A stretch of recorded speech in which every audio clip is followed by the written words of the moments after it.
Getting started. Welcome guys to the I'm leaving to do this. I think this is my sister, everyone. Little sister. She's gonna be my coach. It seems like a bad idea to me. Yeah. I interrupt. This is gonna be awesome.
Our Rolex journey.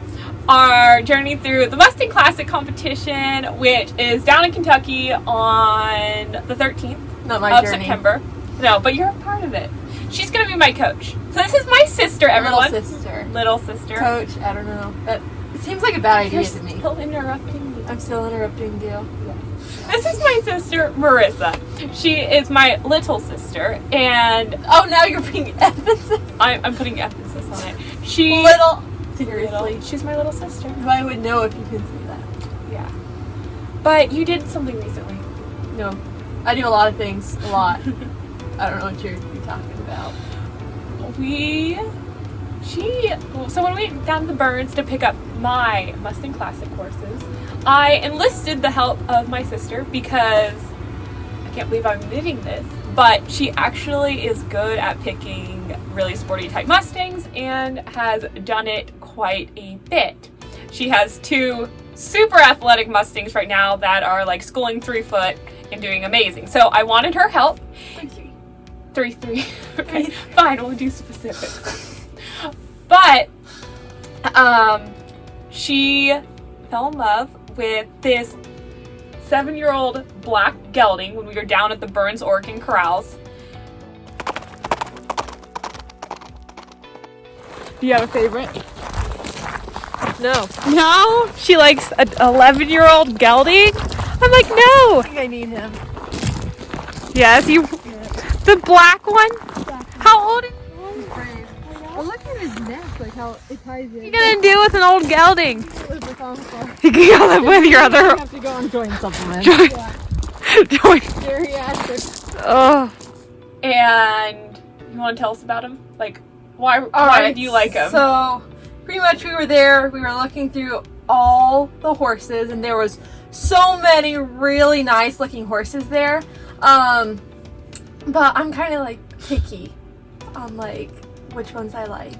Anyhow, so there's a lot of great candidates for Sierra's Classic horses. But then we went, there's just this old gelding pen. There's probably about 15 in the pen. And they weren't anything, like we talked to some of the BLM staff there, and they were like, they're just some old geldings, probably nothing you're interested in. I wasn't gonna even look in the pen. Anyhow, so I had my binoculars and I was looking through all the horses, and we walked to this pen, and I noticed there was a lot of, they were really thick, older geldings, but then there was this one who was just kind of like in the back, so you could barely see him, but from what I could see with my binoculars, he looked really nicely put together, and like he could definitely looked a bit more Englishly type build than a lot of the Mustangs at the corrals. A lot of them were Southstein, so very flashy horses, but also a bit more on the thick side, more like a little bit more quarter horsey-ish. Yeah, there were some really thick horses, nice ones, but super well built, but not necessarily that uphill build for the English horse that we want to be able to jump really tall. Anyhow, so we went and we finally were able to get his tag number. I guess the corrals like office where we could look up the tags was closed when we left, and so we weren't able to see like how old he was. Was he like 10 or like 20? You know, so we all knew that he was older. And so Sierra was definitely not really interested in him. She was like, "Oh, I'll go with whichever one you think." Until but she was then I was old... like, "That one," and she was like, "Nah, nope." No. Anyhow, I didn't so she want an old one. no. I was worried they were going to be harder to train. Anyhow, I've had young ones that are really hard to train. It's like, anyhow, so I kept like trying to convince her like all that evening, and she was like, she had her top picks in mind, which are very nice horses.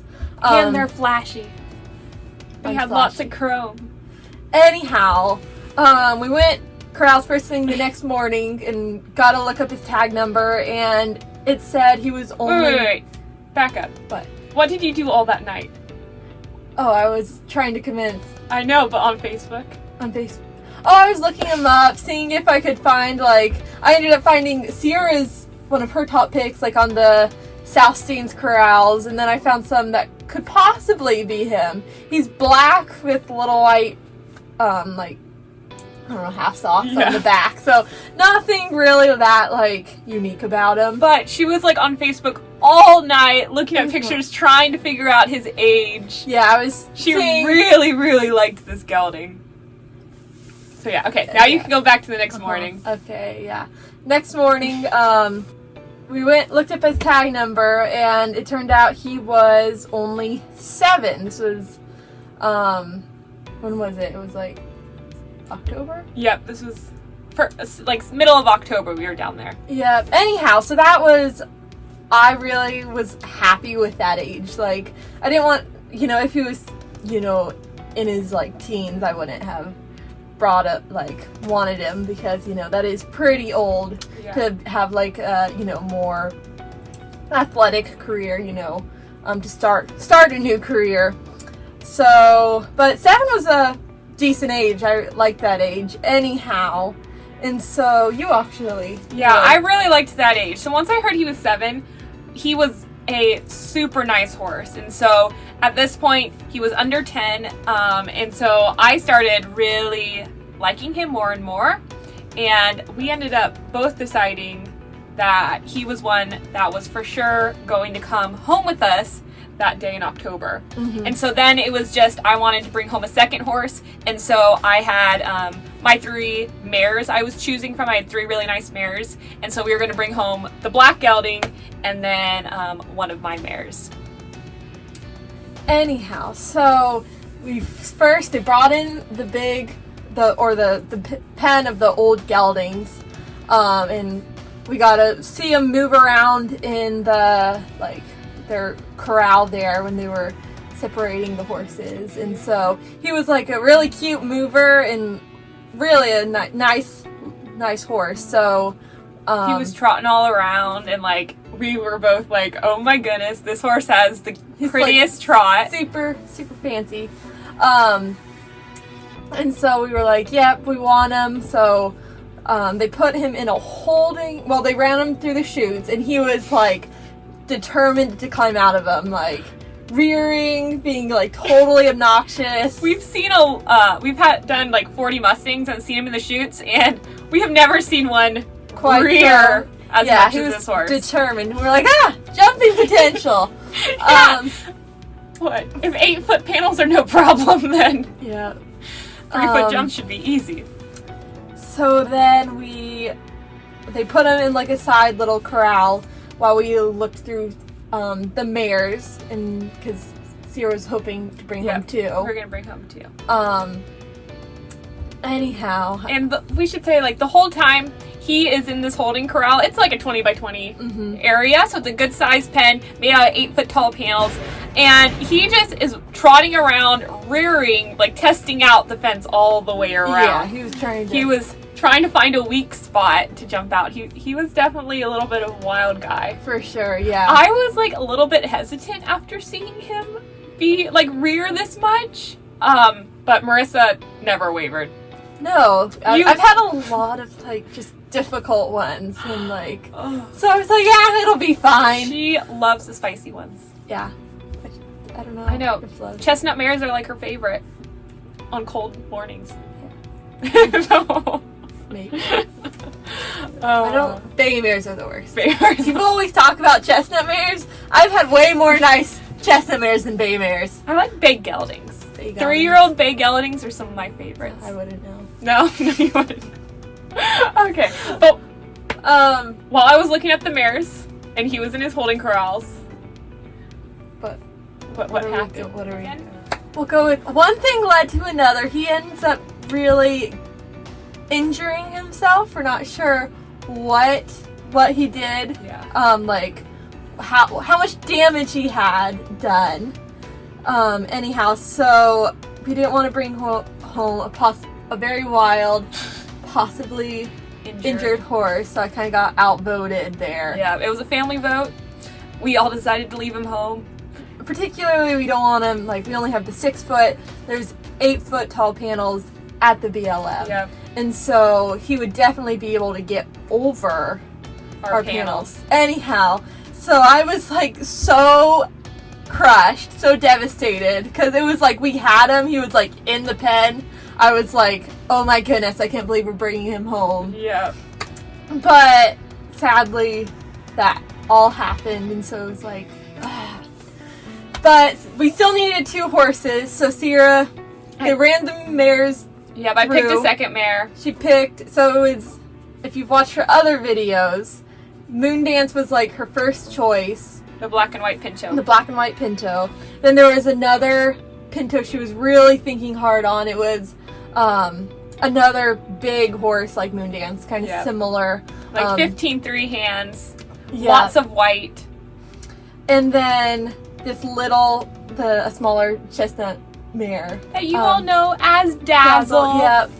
So it was kind of like a last minute. She really liked the Moondance and the other pinto, but they were in a small pen, and she was trying to get them to move to see if they like moved out nicely or if they had like a short choppy stride, and they were just not moving. The only one that would trot was Dazzle. Yeah, they were just like, nope, I'm hiding in the corner. And so they were big mares with the possibility of being more Englishy, but also not seeing them move. They could be really heavy and not be able to be very, nice in dressage and jumping too. They may not pick up their feet off the ground. You never know what you're getting with the Mustangs. And so Dazzle was one. She definitely has a bit more of a Western pony build, but she's got a really big trot and canter on her. And she's super brave. Like, this mare will jump anything. Like, she's super cool. So yeah, so that's kind of that's why I picked my 2. And the other one had way too much white. No, the other one we would have had to wash every day. But yeah, we drove home. I was happy because so excited. I got 2 really cool horses. I was like, she was crushed. Devastated. I was crying too. We were all crying on the way home because we had him, like, Marissa's black gelding almost in our trailer, and then we had to say no, which was, it was like the heartbreak of the year. Like, we were all just crushed. So then we got home, and I kind of moved on with my mares. Yeah, she started working with them. Super happy. I was not planning on. You weren't. Yeah. Getting a Mustang this year. It was kind of like, even he was going to be a part of your classic. Yeah, he was supposed to be mine. Anyhow, I just really liked him. And so my plan was focusing on I have a couple of my own Mustangs that I wanted to develop up. How many Mustangs do you have? I don't admit it. So I have quite a few. I have 2 that are super usable. I have my first Mustang, Stardust, who's I've had almost 5 years now. And then Frisia, who was my 2022 competition horse, who I've had, I guess, almost 2 years. Yeah, you've had her almost 2 years. And she's one we actually bought back at the auction. So yeah, I got second in that competition, and so my plan was to sell her, but then I couldn't let her go. No. Anyhow, so all my award money went right back around. So we bought her back. Buying her back. Which is why I'm always broke. Yeah, pretty much. Yeah, and then I have a special Mustang. Special Mustang. We'll just call her that. We'll have to introduce her at some point. Yeah, we'll do that. Special Mustang post. So you Big didn't man. really need another Mustang. No. Anyhow, and so I was really excited about focusing on mine this year, but then I was just like, I really couldn't get it out of my head. I was like, Yeah. I want to go back. It was like every day we were talking about him. The black and, gelding. contacted the BLM and they kind of kept me posted on like if he was like how he was doing, kind of like How lame he was. yeah, things like that. And then I decided You didn't care any longer. I mean, It was like, so we got mid-October, we picked up the two mares and Marissa met the black gelding. yep. Now, the next whole month, this was over It's for a been- whole month, we when I just did kept get him, talking about him. I guess we got yours in October. Yep, and It then was November. it was the the day day before Thanksgiving. So I had a lot of projects I was training, and so I had to get those onto their new homes first before I could like convince like myself and my family that we need to go back for them. Because the last thing we need is another horse. Yeah, particularly one that may or may not be usable. Yeah. Anyhow, All of our horses have to have a job. That's the rule. yeah, Or several jobs. except my special one. Except for your special one. Darn. No. So I had built a so I had like been convincing my dad, like convincing him to come drive all the way back. It's like how It's 10? It's like a 10-hour drive. 10-hour drive, so it's not like an easy trip to make. So like convincing him, don't you want to drive him back to Burns to pick up the possibly injured horse, was something, he had to like took a little Convincing. know. Lots of chocolate cake. Yeah. Anyhow, and then how wild he was, we were still, concerned about him jumping out of the 6-foot panels and getting loose. Luckily, our property is 20 acres fenced in with an 8-foot, like, field fence. So no horses are ever leaving our property. But still, we don't want Chase- wild Mustang loose on 20 acres. Yeah, that was... So, I built him, we had bow gates that were, they had an 8-foot, like, rail at the top, or 2 rails, it was, like, double railed. So I took our 6-foot panels and I, like, connected the, bow gates right flat up against it. So the 6-foot, and then there's the 2 rails, which made it this, like, 8-foot tall fence. It was like a fortress. It was. It was crazy. There was like no escaping, and then we had like plywood on one side, which was even taller. So then there was no like. He was going to be very deterred to try and jump out. And so the day It looked like we were bringing a dinosaur home. Honestly, yeah, it was our. It was like a dinosaur dragon cage. Dragon cage. So then, I guess it was the day before Thanksgiving, or 2 days before when we drove down. Just me and my dad made like a crazy trip down with our horse trailer. Spent the night like 20 minutes away from Burns, or the Burns Corrals. Yep, the Burns, Oregon Wild Horse Corrals. Yeah, and then so we went there early the next morning. They had brought the herd in, and so he was by the time we got the paperwork filled out and the trailer backed up, and they had already had him haltered, Which is and wonderful. so we were like, we want like a halter on this one for sure, because that can really help with the gentling, and if he's Truly wild. He's Truly very crazy. bold too. Like he would walk up and like consider climbing out at the fence you were standing at. He wasn't scared of people. No, so and she was like, he like reared twice and then like just stood there while she put the halter on. and said, so she was like, there might be brains in there. Maybe. He might have learned, Maybe underneath. learned from his last it. Yeah. Oh. So we got him loaded up in the trailer, and he just like trotted in, like probably one of our more calm loading. So I was like, oh, wow, you're not Pleasant surprise. Yeah, a lot chiller than last time. And so we brought him home, and he was really like quiet all the way home. Like I was like, getting videos of him, and he'd like walk up to where the camera was and like sniff the camera, and was just kind of like a pretty chill guy. Yeah, sometimes when we first load them and we're like that first hour on the road, you can just feel the trailer like kind of shifting, because the horses will like kind of trot around in there, these wild Mustangs, because they're just freeloaded. And so we also had opted to bring our 5-horse because there's a live-in in the front. And so it was, typically we like the smaller trailers if we're, particularly since we were only hauling one. There's, like 4-horse area that he was in, so he could definitely get moving in there. So we were a little concerned. Typically we like to keep our trailers a little bit smaller when we're only hauling one horse, just so that they can't get momentum going in that trailer. We like them to be like in a 2-horse, or we'll bring home a couple Mustangs, just so that they can't be like trotting around in the back of the trailer to injure themselves. But we wanted the living quarters, so yeah, he was in the 5-horse. But he hauled really nice, like really good home.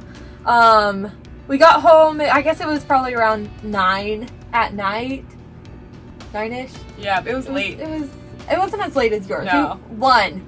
We hit traffic with hers, so it was like 1 in the morning. We've driven home and arrived home at 1 a.m. It was like the smoothest drive back we've had picking up Mustangs. But it was still pitch black out, and we didn't want to unload them in the dark in case anything happened. And he was in the big trailer, so plenty of room. We like gave him a bucket of water, and he actually drank it, which typically they're like, no, they won't even touch it. Yeah. Then next morning we unloaded them. Thanksgiving morning, we had like family like get together. In town. We're unloading wild Mustangs. Yeah. This is pretty normal for us. And so, I'm trying to think, it was a while ago. I know. He kind of just hopped right out. Like, yeah, he climbed. We were all there expecting him to kind of like run out. And, like milled around. He was really chill. Settled right in. Didn't care about the 8-9 feet tall pen. Yeah. Never tried anything. I think I did a small session with him that morning because he was a bit tired from the trip, and so I just wanted to, before he got, rested up and could be a bit more, Before, sometimes we like to work on like, he was a little dull from the trip. They're not as reactive. Yeah. So we just like, those first sessions we keep really easy. We don't push them really hard, but we just start doing some approach and retreat and start getting them used to us while they're still a little bit tired. Depends on the, yearlings, we don't do that. No, we don't do. We let yearlings sit. Young ones, but the bit more wild ones we find sometimes it helps. You can get your hands on them that first day. Obviously. I guess we should mention that he's completely sound. When he's totally awesome. So he's nice. His leg, it looks a little larger than the other one, but he was always like, when we picked him up, he was like completely sound, and so that was all good. Yep. Throw that in. But what are your ultimate goals? So obviously, you're gentling him, getting him started under saddle. My goals with him are, I want him to hopefully eventually be another eventing prospect. I think he's a real nice mover. It's really I think he's gonna be really confident. Yeah. And he's a sensitive, I think hopefully he will be a more forward horse. And so I'd love to be able to develop him up in eventing. We'll just see if be on the lookout for him in the next couple of years at your local event. Also Liberty work. I really like Liberty work. I do a lot of that with my my horses, and so I think he'd look very handsome. Oh, super handsome. Also, not this didn't have anything to do with why I picked him, but my main horse is white, and so he's black. So I was like, I think it'd be really cool to get them working together as a Liberty team. Yeah. Because they're like the same height. Build's a little different, but the white and the black would be kind of It will be super cool. Fun Liberty team. So yeah. And they're both Mustangs, so that would be like super cool.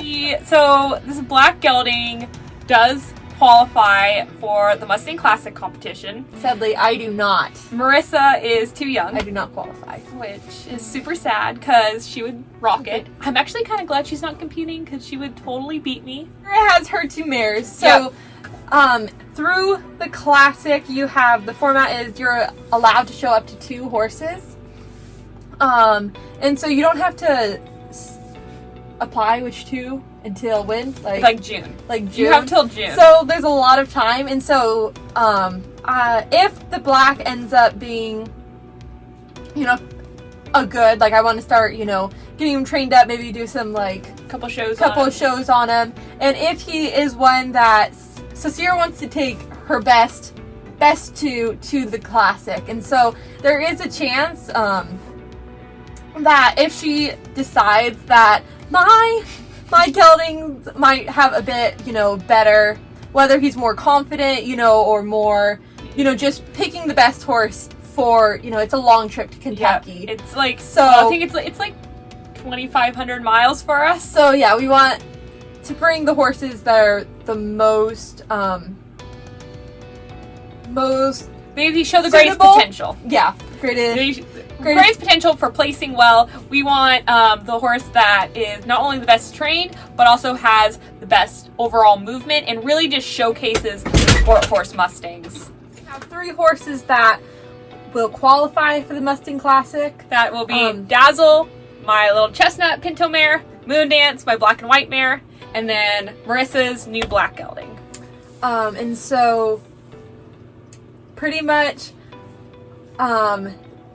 Sierra will have the option, if she wants to, she can take him. There's only 2, you're only able to compete 2 horses in the Classic, and so if she decides she wants to compete with the black gelding, then she will be having to make the decision of leaving one of her 2 home. So we'll see as it gets closer, they get more trained, which ones will make it and which ones will stay home. Yep. So kind of what we're doing is I'm the main trainer for my 2 mares. It's Marissa's gelding, so she's doing most of the training on it. It's her horse, but the competition does allow for me to ride her horse. Technically, it's my dad's because he signed all Dad owns all the horses. So. But if we feel that he is just like this incredible horse, which we know he is, but that he's going to do really well at the competition, what might happen is Marissa will let me ride him for the competition. So I'll be riding her gelding, and then I'll also bring one of my mares. But it'll really just come down to which 2 horses show the most potential to do well at the competition, have the most confidence over the jumps, and who's going to do best driving all the way across country too. We want to make sure that all of our horses are really healthy and going to do a great job when we get down there. So we will keep you guys updated on what is happening with our 3 Mustangs as we are getting ready to go down to Kentucky in September and all the adventures that we are having. Subscribe, share with everyone so that we so you can follow along on this fun journey. Stay tuned. I'm sure there'll be part 6. Part 6 in the next year. The next year. No, we're gonna get better at vlogs. Next few months. Oh my goodness, yeah. Okay, that's all. All right. God bless. Yep. God bless. Have a great day.